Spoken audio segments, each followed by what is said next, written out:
langsung mengucapkan syair-syairnya dengan mengeluarkan air mata. Nabi mendengarkan syair yang diucapkan oleh Am bin Salim. Kemudian beliau bersabda, "Engkau pasti akan ditolong, wahai Am bin Salim." Ketika itu Nabi Muhammad SAW terlihat sangat marah terhadap kaum Bani Bakar yang kejam dan jahat. Belum pernah beliau marah seperti pada hari itu. Selanjutnya, beliau memerintahkan kepada Am bin Salim supaya kembali dulu bersama rombongannya. Nabi pun memerintahkan agar dalam perjalanan mereka tidak berjalan bersama-sama tetapi berpisah-pisah agar tidak diketahui oleh kaum Quraisy. Am bin Salim lalu kembali dari Madinah. Di tengah perjalanan, sebagian berjalan biasa, sebagian berjalan di tepi laut sesuai perintah Nabi Muhammad SAW. Sekembalinya Am bin Salim dan rombongannya dari Madinah, tibalah rombongan orang-orang Bani Khuza'ah yang dipimpin oleh Budil bin Warokoh. Kedatangan mereka ke Madinah dengan tujuan untuk mengadukan peristiwa yang menimpa mereka, sebagaimana yang diadukan oleh Am bin Salim yang datang lebih dahulu. Mereka melaporkan dengan sejelas-jelasnya kepada Nabi Muhammad SAW tentang kemalangan dan bencana yang menimpa kaum Bani Khuza'ah sebagai akibat dari kecurangan dan pengkhianatan kaum Bani Bakar yang dibantu oleh kaum Quraisy. Setelah mendengar laporan-laporan yang begitu jelas, Nabi langsung dari orang bersangkutan, kemudian Nabi langsung mengambil keputusan yang tegas karena perbuatan-perbuatan seperti itu tidak akan berhenti sebelum penjahat-penjahat Quraisy yang berpusat di Mekah ditumpas sirna. Kaum Quraisy tidak perlu lagi diajak berunding untuk menyelesaikan peristiwa kejam itu, tetapi mereka harus diajak bicara dengan senjata. Sudah tidak ada jalan lain selain itu. Jika mereka diberi tempo, berarti mereka diberi kesempatan untuk melakukan kejahatan yang lebih besar.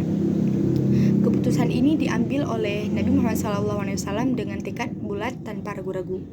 Para pembesar Quraisy ribut dan ketakutan. Budail bin Warokoh kembali bersama-sama dengan rombongan Madinah dan Budail bin Warokoh kembali ke Madinah dengan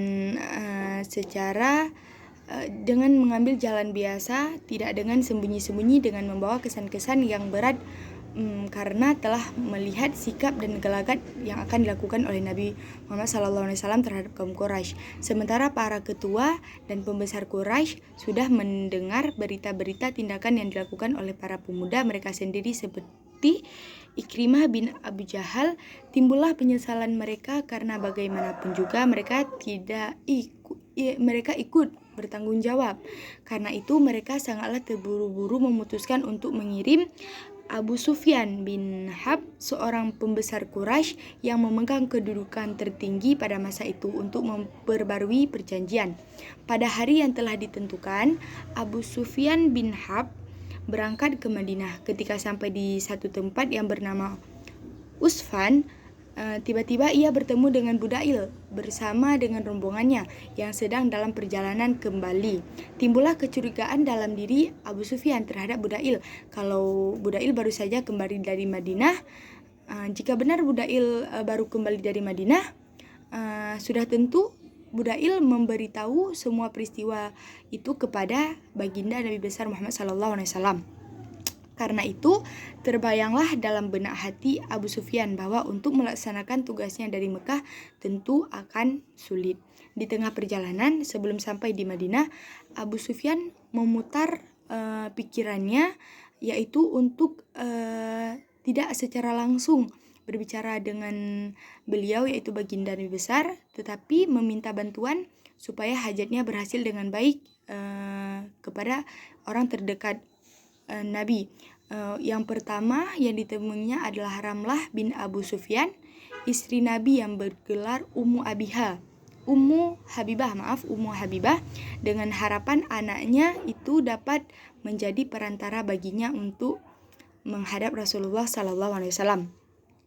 Orang kedua yang ditemuinya adalah Abu Bakar As-Siddiq radhiyallahu an, kemudian Umar bin Affan, dan yang terakhir Ali bin Abi Thalib beserta Fatimah Az-Zahra. Akan tetapi dari semua orang yang ditemuinya itu, tidak ada yang bersedia membantu Abu Sufyan. Kemudian Abu Sufyan memutuskan untuk kembali ke Mekah. Sementara kembalinya Abu Sufyan ke Mekah, Rasulullah dan kaum muslimin mengadakan persiapan untuk membebaskan kota Mekah. Kaum muslimin percaya akan kekuasaan dan pertolongan Allah.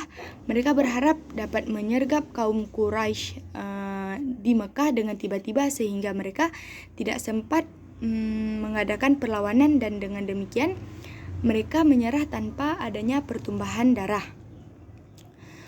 Pada hari ke-10 bulan Ramadan 8 Hijriyah atau 630 Masehi, Rasulullah SAW meninggalkan Madinah dan berangkat menuju Mekah bersama 10.000 sahabatnya, 10.000 pasukan, termasuk sahabatnya. Urusan di Madinah dipercayakan kepada Abu Rum Kulsum bin Husain al-Ghifari. Ketika Rasulullah tiba di Juhfah, beliau bertemu pamannya, yaitu Abbas bin Abdul Muthalib, yang berhijrah bersama seluruh keluarganya. Rasulullah melanjutkan perjalanan dalam keadaan puasa. Begitu pula semua orang, hingga tiba di Al-Qudaid, sebuah mata air yang terletak antara Asfan dan Qudaid. Mata air tersebut terletak 886 km dari Mekah dan 301 km dari Madinah. Rasulullah kemudian berbuka puasa di sana bersama semua orang yang bersamanya. Setelah itu Nabi melanjutkan perjalanan hingga tiba di Mars Az-Zahran. Beliau memerintahkan pasukan untuk berhenti dan mereka pun menyalakan api unggun. Mereka menyalakan ribuan api unggun setelah pasukan muslim singgah di Mars Az-Zahran. Abbas berputar-putar menaiki keledai Rasulullah, barangkali mendapatkan tukang kayu bakar atau seseorang yang bisa memberi kabar kepada orang-orang Quraisy agar mereka keluar. Allah menjadikan orang-orang Quraisy ini tidak mendengar kabar tersebut meskipun mereka selalu bersikap waspada. Kemudian berita tersebut tidak sama sekali didengar oleh kaum Quraisy, sehingga mereka mengirim Abu Sufyan, Hakim bin Hizam, dan Budail bin Haraqah bin Zarqah, Budail bin Waraqah untuk berusaha mencari informasi. Ketiga orang ini diketahui oleh para pengawal Rasulullah SAW, kemudian ditangkap dan dibawa menghadap kepada Rasulullah. Saat itu Abu Sufyan menyatakan diri masuk Islam. Setelah Abu Sufyan masuk Islam, Rasulullah berpesan, siapa yang masuk Masjidil Haram, ia aman. Siapa yang masuk pintu dan menutup pintu, ia aman. Dan barang siapa yang masuk rumah Abu Sufyan, ia aman. Rasulullah meneruskan perjalanannya menuju kota Mekah. Sesampainya di Zituwa, beliau membagi pasukannya menjadi 4 bagian. Pasukan yang pertama, pasukan sayap kanan dipimpin oleh Khalid bin Walid. Pasukan kedua ada pasukan sayap kiri yang dipimpin oleh Zubair bin Awam.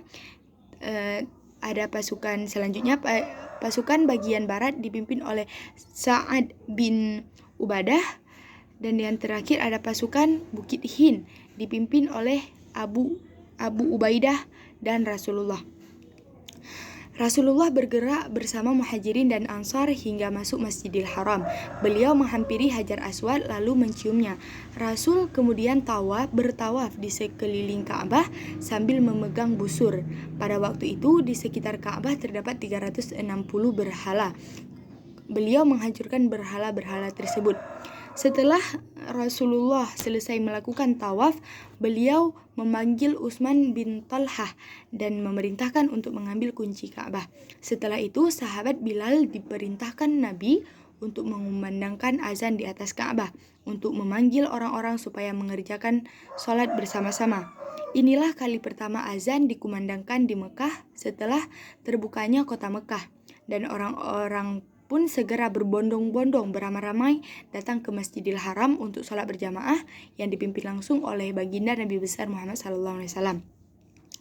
Selanjutnya, penangkapan kaum kafir Quraisy. Rasulullah SAW telah mengumumkan keamanan seluruh penduduk Mekah kecuali 9 orang.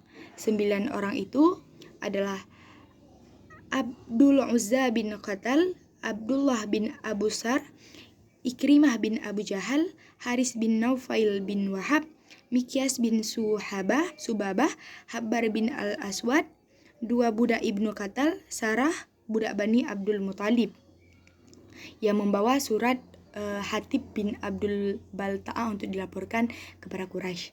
Sejak saat itu, Mekah seutuhnya menjadi kota suci umat Islam. Padahal kota ini sebelumnya menjadi kota penyembahan berhala. Disinilah Hajar dan anaknya Siti Hajar radhiyallahu an berserta Nabi Ismail ditinggalkan oleh Nabi Ibrahim alaihissalam di kota Mekah ini pula. Nabi Ibrahim dan Ismail membangun Ka'bah yang kemudian menjadi arah kiblat setiap umat di seluruh dunia, dan di kota ini juga Nabi Muhammad SAW dilahirkan hingga beliau diangkat menjadi nabi. Hingga kini kaum muslimin senantiasa memuliakan Mekah. Saya rasa cukup sampai sekian kronologi cerita tentang Fathul Mekah. Lebih dan kurang saya memohon maaf. Saya ucapkan terima kasih. Akhirul kalam. Wassalamualaikum warahmatullahi wabarakatuh.